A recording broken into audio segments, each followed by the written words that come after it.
Welcome to VR and Chill, the only place where offside opinions are always on side. In today's episode, we'll be looking at some of the Champions League games that happened this week. But before we do that, game week 5 of the Premier League quickfire predictions. Let's go. First up, Liverpool-Everton Merseyside derby at Anfield. 2-1 Liverpool. I'm going 2-1 as well. Liverpool to score in the 96th minute. 96. Next up, Brighton versus Spurs. 2-1 Spurs. I'm going to go for a 2-2 draw. Burnley versus Nottingham Forest. Forest 1-0. Forest have been a bit shaky, but I'm still going to give them the win. 2-0 to Forest. Yeah. West Ham versus Crystal Palace. 2-1 Palace. I'm going for 2-1 Palace as well. Wolves versus Leeds. Sure. Tight game, I think 1-1 draw. I'd say 2-1 to Leeds. Next up, the second biggest game of the weekend, Manchester United versus Chelsea. I'm hoping 2-1 Chelsea. I think, we'll get into the Champions League, but I think Chelsea will still take it. It will be, I'm going 3-0 Chelsea. 3-0? Yeah. Okay, cool. Fulham versus Brentford. Fulham, 2-1. Ooh, I'm going 2-1 Brentford. Bournemouth versus Newcastle. This is a tough one. 3-2 Newcastle. I'm going 2-2. Sunderland versus Aston Villa. 1-1 draw. Okay, I'd say Aston Villa 2-0. Okay. And then probably match of the weekend, Arsenal versus Manchester City. It's a big one. Big one, 2-1 Arsenal. I want both teams to lose, but unfortunately that's not possible, so I'm going to go for a 1-1 draw. Okay. Next up, we're going to be looking at some of the highlights from the Champions League games that happened this week. Okay. First up, Liverpool versus Atletico Madrid. Right. I mean, look, again, another late winner. Yeah, I was at like 5 late winners. 5 games in a row, yeah. 5 late winners. That's crazy. I think we'll have some luck. You're riding on there. I'm not going to say it's complete luck. There were some games that, maybe we didn't play the best, but against Atletico, I felt that we were a team that finally started to click. Isak made a good cameo as well. Yeah. Wirtz was looking good also. The team actually clicked. We were stupid to concede those 2 goals. Yeah, it's maybe like a Fergie time for you all. Yeah, we started to call it Slottage time now, apparently. But yeah, I think, they started to click. It was unfortunate that we conceded the 2 goals, but I mean, sometimes you got to make your own luck as well. Everyone says that's, signs of champions, whatever, but look, for now, it's a good start for us. Yeah. I'm hoping that we can continue this momentum and play well. Okay. Yeah, but the main question that came out of the game was, are Liverpool already showing Arne Slot's hallmark of late game control, or is the defensive wobble the real story? Look, for me, I would say defensively they are quite poor at the moment. It's from the Premier League, and now we've seen in the Champions League. I mean, you're 2 goals up, right? Yeah. It's the third game now that we've lost a 2-goal lead. Yeah. So I mean, you need to manage the game properly, and the defenders need to be a bit sharper in that sense. 100%. Look, it's good that Slot, handles the game well, and you can get those winners at the end of the game. Yeah. But Liverpool shouldn't be a team to rely on that. They should 100%. kill the game off quickly and then control the game during the second half. Yeah, 100%. That's why I'm really hoping it's just a thing of that we're getting to that point where we're starting to click. And I did feel that against Atletico. Fine, we lost the 2-goal lead. Yeah. But I feel like, I'm hoping that it's just a case of we're going to start to click. And I don't think defensively we were poor against Atletico. Look, I didn't watch the game. The first goal, there's a debate on whether Griezmann was offside or not. He was offside, but whether he was interfering with play or not. He blinded Alisson completely. There's a debate for that, but whatever. Yeah. And the second goal was a clear deflection, or whatever.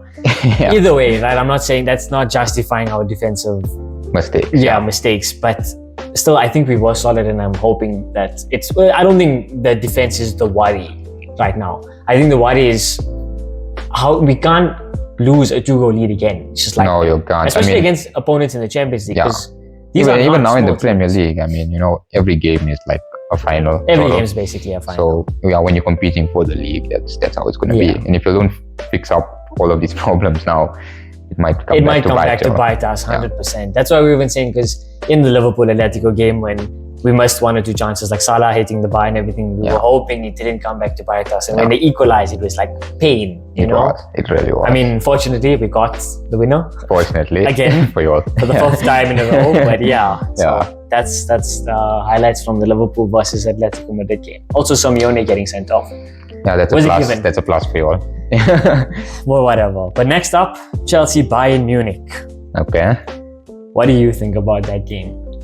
Look, firstly, when I seen the lineup for Chelsea, I was just wondering, why is Reece James playing in the middle? Look, he can play in the middle. But the thing is, I always felt that Reece James he's a really good right back. Right back, that's his ability is crazy. Yeah. But then Gusto doesn't deserve to be dropped as well. So how do you... No, he doesn't. But the thing is, in the Premier League, at the moment, we haven't played Reece James from the get-go in the middle. So why do it now against Bayern? So I think tactically, Maresca got it wrong for the starting lineup.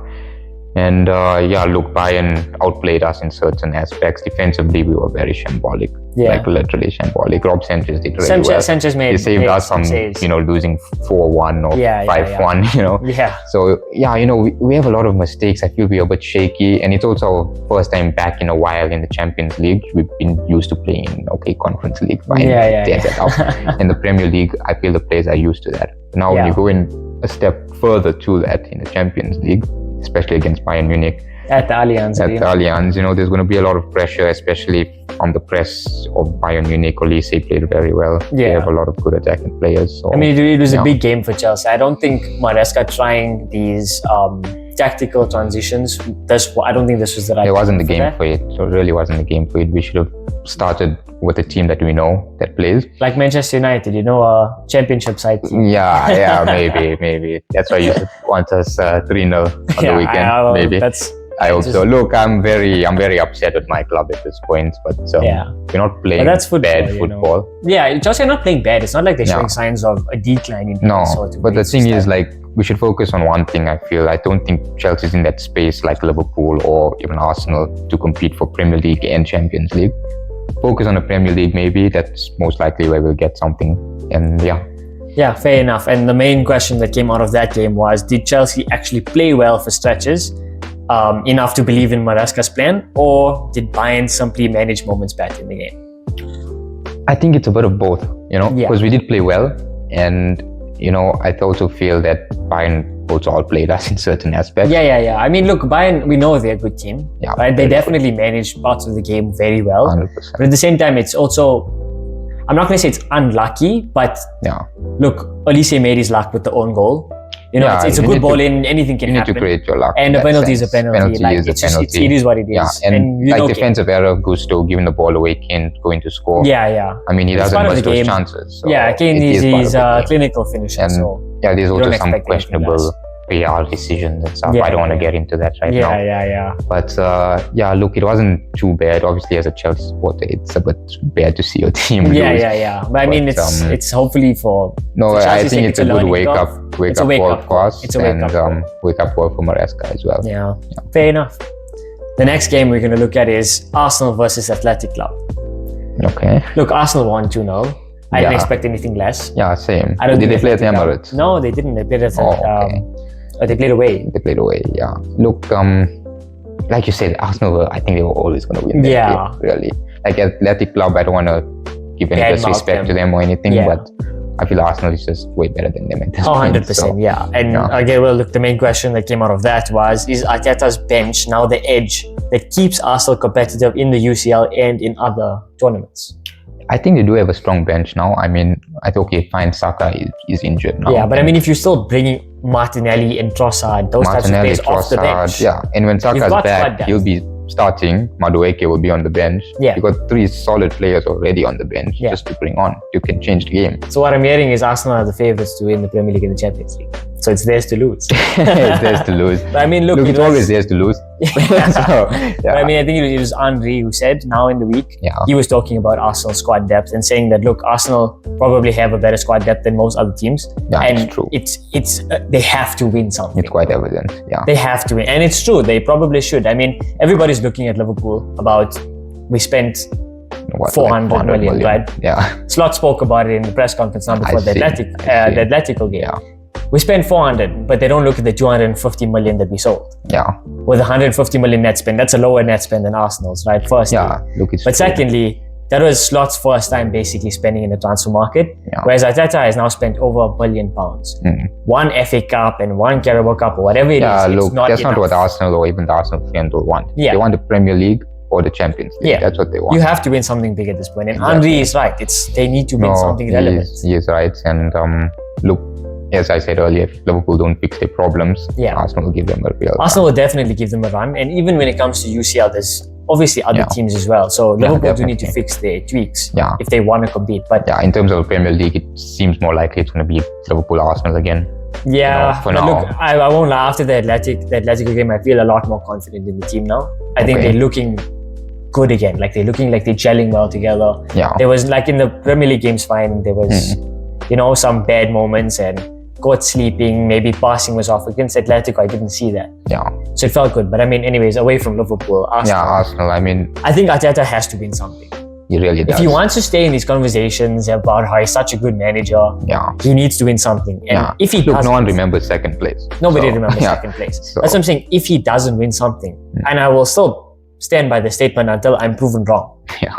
I don't think Arteta's the right guy to win you the big competitions consistently. Yeah. He's not the guy. I don't think he's a good manager. Don't get me wrong. I'm not saying he really is. Yeah. He's a Morum or something. Yeah. But he's not. He's a manager who will get you to the place you want to be to start competing. Yeah. But there needs to be somebody else who's going to take you further. Yeah, it's true. That's just how I feel Arsenal can't just stay content with where they're finishing and what they have. So, but also at the moment, like who's the manager to take them to that next step? It can only be Arteta. Right now. So I mean, he needs to get more of an edge on that. I mean, like you said, nobody remembers second. So yeah. The next game we look at is PSG Atalanta. They gave Atalanta a hiding 4-0. I get that they're trying to defend this trophy, but they no, they're really trying very hard. Look, I feel like in League One, they obviously will win it. Probably. Yeah, I mean, so Champions League is like, it's the main thing for them, and I don't know if you've seen Luis Enrique. He's doing like a rugby style coaching thing now. He's sitting in the stands watching it and talking to his assistant just to give instructions. It's good. I mean, if it works for them, it works. Yeah, if it works. I mean, it's got proven against Atalanta. So look, PSG was just overall brilliant that night. So, they were really good, and Enrique is a good manager. I think they definitely will be contenders again to win the Champions League. Yeah, they will. Maybe it'll be a bit more tighter now, considering that maybe Real Madrid will be a bit better. Liverpool are on the come up. Chelsea are now there. Arsenal are going to be on the come up. Yeah, there's a lot of teams, Barcelona. So it's going to be intense. But Bayern, PSG have been really good. So the question for that was, is PSG finally a system team built on structure and pressing triggers rather than star moments? Or are they still overly reliant on individual brilliance? I feel they do have a structure now, and they don't really rely on like when they had Mbappe and Messi and Neymar and stuff like that, because I feel like they have like a very solid team, a team that's unified. So, and a lot of the players aren't like, they are star players, but they're not players where it will get to their heads and say, I need to be the star man and stuff. No, fair enough, So they gel very well. They definitely gel well together. That's what I'm saying. PSG, a team that I've said this before, recently they've actually gained respect. Yeah, before it was Messi, Mbappe, Neymar, fine. Yeah, they had all of these star players, exactly. Now it's a team that actually, they make entertaining football. And I feel fun to watch. Their midfield is just brilliant. Vitinha, João Neves, Fabian Ruiz, Barcola is there. With the attack also. Scalia, Desiree Doué. And the defense, I mean, crazy. I don't know why they sold Donnarumma. I feel Donnarumma would stay there. Yeah, he had a bad game against United this weekend. He really did. He's a really good keeper, to be fair. But I mean, PSG overall, they're a team to really be feared. 100%. The last game to look at is Juventus versus Dortmund, a 4-4 goal thriller. Yeah. All goals came in the second half. Yeah, that was a crazy watch, actually. Good for the neutral. Good for neutral. But I mean, I thought that Juventus were going to have the upper hand, especially playing at home. Yeah, I also thought I thought they'd give Dortmund, and then, Dortmund score a late goal to make it 4-2. And you're thinking, what's happening to Juventus? Exactly. And then they came out somehow, 2 goals in 2 minutes. Yeah. So. It's crazy. So did either coach actually win tactically, or was this pure chaos? I feel when Dortmund went up tactically, the Dortmund manager had that right. But after that, they were very complacent, you know. 100%. And because all the goals were scored in the second half, there's no halftime team talk to say, okay, listen, guys, manage the game, do this, do that. But surely, you know, it's that late in the game. You have a 2-goal lead. You know you have experience. You know enough Vlahovic is a clinical finisher, one of the best strikers right now. Yeah. You need to manage your game. I think Dortmund lost tactically in terms of that. Just for that end of the game. I feel after they scored, they lost it. You know, because the whole game they played well. Yeah. Dortmund played well to get to the point. They put themselves 4-2 right at the end of the game. Yeah. You just need to game manage. 100%. It's very difficult to concede to. You just have to manage the game. Yeah, we do. So I think for Juve, it's a massive point gain. No, and 100%, I think for Dortmund, it's 100%. a massive 2 points drop. 2 points dropped, yeah. And I mean, Juve probably won it tactically later on in the game when they scored those two goals. And credit to them, they didn't give up. And I think Vlahovic had a fantastic game. So 100%. Good for 100%. him. And good for Juve. And lastly, at the time of recording, obviously, we are yet to watch the Barcelona-Newcastle game. So when this video is out, you already know what happened. So either great for Barca or great for Newcastle. But what do you think is going to happen in the game? Let's get early predictions. Early predictions. Right before predictions, because the game is Can I check now, maybe? Look, I think it will be a tight game. They play in St. James's Park. Yeah, so it will be a tight game, but Barca are brilliant, you know. And I think Newcastle are also... Newcastle are a bit shaky They're a bit shaky this past weekend. They are, I think they won. They beat Wolves 1-0, but Wolves didn't sit back. They didn't play defensively. So I think that Newcastle, they are a bit shaky at the moment. So it's obviously going to go two ways for them. It's either they're going to need to... it's going to be motivation for them to bounce back, or it's going to continue. Yeah, it's true. Barca coming from a 6-0 win. Yeah, Barca have the confidence for They have the confidence. They have the players. They have the manager. They got everything. They got everything. So look, Barca are contenders to win the Champions League. So I feel Barca will win it. 100%. I think Barcelona are going to come up on top of this. Unless, like you said, Newcastle lock in. We'll see. Newcastle are a quality team. Yeah. And hopefully they can represent for the Premier League as well. Yeah, I hope so. Yeah. That's all we have for this video. Thank you for watching. Don't forget to like and subscribe. Unfiltered, unemployed, and unbelievably entertaining.